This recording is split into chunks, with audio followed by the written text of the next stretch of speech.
Hey guys, I will show you how to fix this network problem on Windows system. So this solution is applicable for Windows 10 as well as Windows 11 operating system.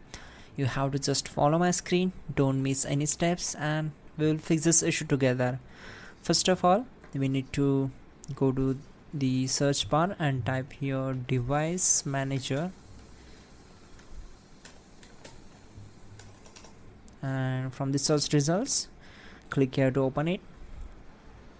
Then once we are here, we need to upgrade the network adapters to fix this issue.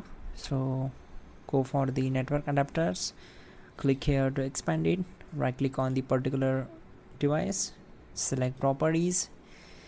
Once we are here, we need to select the drivers tab. You will get the multiple tabs here, so select the drivers tab, and from here click on update driver.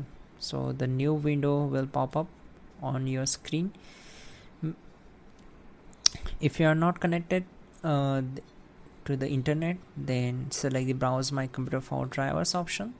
Select the let me pick from the list of available drivers on my computer and select the model. Click on next, and Windows has successfully updated your drivers. You can also try this option, first one. So close all windows one by one and simply restart the system. You can also check out the pin command that will help more to fix this issue quickly. And that's it guys, don't forget to like the video and please do subscribe the channel.